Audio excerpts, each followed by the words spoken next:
ನಮಸ್ಕಾರ. ನುಡಿಬೆಳಕು ದೀಪಾ ಹಿರೇಗುತ್ತಿ ಅವರ ಪ್ರಜಾವಾಣಿಯ ಅಂಕಣ ಬರಹ ನಿರಾಕರಣೆಯ ಮನೋಭಾವ. ಕಡಿದಾಳ್ ಮಂಜಪ್ಪನವರು ರಾಜಕಾರಣದಿಂದ ನಿವೃತ್ತಿ ಹೊಂದಿದ ಮೇಲೆ ಕರ್ನಾಟಕದ ಹೈಕೋರ್ಟ್ನಲ್ಲಿ ನ್ಯಾಯವಾದಿಯಾಗಿ ಕೆಲಸ ನಿರ್ವಹಿಸ್ತಿದ್ರು. ಆಗ ಯಾರೋ ಅವರನ್ನು ಯಾಕೆ ವಕೀಲ ವೃತ್ತಿ ಮಾಡ್ತಾ ಇದ್ದೀರಿ ಅಂತ ಕೇಳಿದಾಗ ಮಂಜಪ್ಪನವರು ಜೀವನೋಪಾಯಕ್ಕಾಗಿ ಅಂತ ಉತ್ತರಿಸಿದರು. ಹೀಗೆ ಉತ್ತರಿಸಿದ ವ್ಯಕ್ತಿ ಕರ್ನಾಟಕದ ಮುಖ್ಯಮಂತ್ರಿ ಆಗಿದ್ದರು ಅನ್ನೋ ಸಂಗತಿಯನ್ನು ಹೇಳಿದರೆ ಈಗಿನ ಪೀಳಿಗೆಗೆ ನಂಬುವುದು ಕಷ್ಟ ಆಗ್ಬೋದು. 16 ವರ್ಷ ಮಂತ್ರಿಯಾಗಿದ್ದುಕೊಂಡು ಕೆಲಕಾಲ ಮುಖ್ಯಮಂತ್ರಿ ಹುದ್ದೆಯನ್ನು ಅಲಂಕರಿಸಿದ ರಾಜಕಾರಣಿಯೊಬ್ಬರು ಆರ್ಥಿಕ ಸಂಕಷ್ಟಕ್ಕೆ ಸಿಕ್ಕಿಕೊಳ್ಳುವುದನ್ನು ಇಂದಿನ ದಿನಮಾನದಲ್ಲಿ ಯಾರೂ ಊಹಿಸಲಾಗದು. ರಾಜಕೀಯ ಪ್ರವೇಶಿಸಿದ ಮೇಲೆ ಮಂಜಪ್ಪನವರು ಸಾಲಗಾರರಾದರು.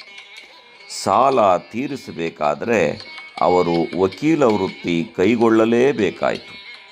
ಶಾಸಕರಾಗಿ ಒಂದು ಬಾರಿ ಅಧಿಕಾರ ಸಿಕ್ಕಿದರೆ 3 ತಲೆಮಾರು ಕುಳಿತು ತಿನ್ನುವಂತೆ ಆಸ್ತಿ ಮಾಡಿಡುವ ರಾಜಕಾರಣಿಗಳ ಮಧ್ಯೆ ರಾಜ್ಯವೊಂದರ ಮುಖ್ಯಮಂತ್ರಿಯಾಗಿ ಹೊಟ್ಟೆಪಾಡಿಗಾಗಿ ಯೋಚಿಸಬೇಕಾದ ಮಂಜಪ್ಪನಂಥವರು ನಮ್ಮ ರಾಜ್ಯದಲ್ಲಿ ಇದ್ದರು ಎಂಬ ಸಂಗತಿಯೇ ನಾವೆಲ್ಲ ಹೆಮ್ಮೆ ಪಡಬೇಕಾದ್ದು.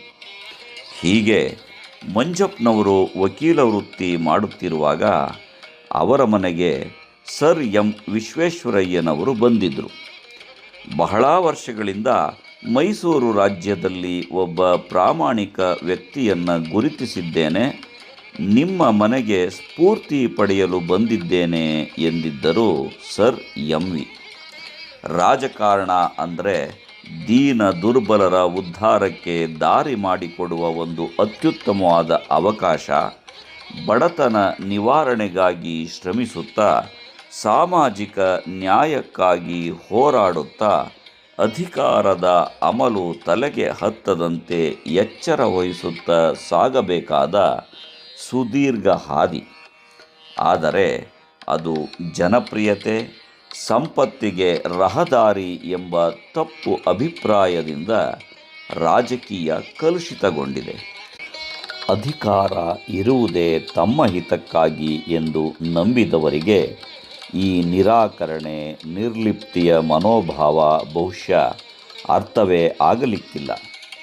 ಜೇಡರ ದಾಸಿಮಯ್ಯ ಹೇಳಿರುವಂತೆ, ಕರಿಯ ನಿತ್ತೊಡೆವಲ್ಲೆ ಸಿರಿಯ ನಿತ್ತೊಡೆವಲ್ಲೆ ಹಿರಿದಪ್ಪ ರಾಜ್ಯವಿತ್ತೊಡೆವಲ್ಲೆ ಎಂಬ ನಿರಾಕರಣ ಮನೋಭಾವವನ್ನು ಕಿಂಚಿತ್ತಾದರೂ ತಮ್ಮೊಳಗೆ ಇಳಿಸಿಕೊಳ್ಳುವ ಮನೋಭಾವವಿರುವ ವ್ಯಕ್ತಿಗಳು ಬೆರಳೆಣಿಕೆಯಷ್ಟು. ಈ ಭ್ರಷ್ಟ ವ್ಯವಸ್ಥೆಯಲ್ಲಿ ಪ್ರಜಾಪ್ರಭುತ್ವದ ಮೌಲ್ಯಗಳನ್ನು ಎತ್ತಿ ಹಿಡಿಯುವವರನ್ನು ಹಗಲಿನಲ್ಲೇ ದೀಪ ಹಿಡಿದುಕೊಂಡು ಹುಡುಕಬೇಕಾಗಿರುವಂತಹ ಪರಿಸ್ಥಿತಿ ನಮ್ಮದು. ಆದ್ದರಿಂದ ತಮ್ಮ 70ರ ಇಳಿವಯಸ್ಸಿನಲ್ಲೂ ಕರಿಕೋಟು ಹಾಕಿ ನ್ಯಾಯಾಲಯಕ್ಕೆ ಹಾಜರಾಗುತ್ತಿದ್ದ ಮಾಜಿ ಮುಖ್ಯಮಂತ್ರಿಯಾಗಿದ್ದ ಕಡಿದಾಳ್ ಮಂಜಪ್ಪನಂತಹ ಮಹಾನುಭಾವರನ್ನು ನಾವು ಆಗಾಗ ಸ್ಮರಿಸುತ್ತಿರಬೇಕು. ಎಳೆಯರಿಗೆ ಇಂತಹ ವಿಶಿಷ್ಟ ವ್ಯಕ್ತಿಗಳನ್ನು ಪರಿಚಯಿಸುತ್ತಿರಬೇಕು. ಆಗಲಾದರೂ ಕಣ್ಣಿಗೆ ಪಟ್ಟಿ ಕಟ್ಟಿಕೊಂಡು ಅಧಿಕಾರ, ಹಣದ ಹಿಂದೆ ಓಡುತ್ತಿರುವ ನಾವೆಲ್ಲ ಒಂದು ಕ್ಷಣ ನಿಂತು ಯೋಚಿಸಬಹುದು, ಆತ್ಮಾವಲೋಕನ ಮಾಡಿಕೊಳ್ಳಬಹುದು. ನಮಸ್ಕಾರ. ಧನ್ಯವಾದಗಳು.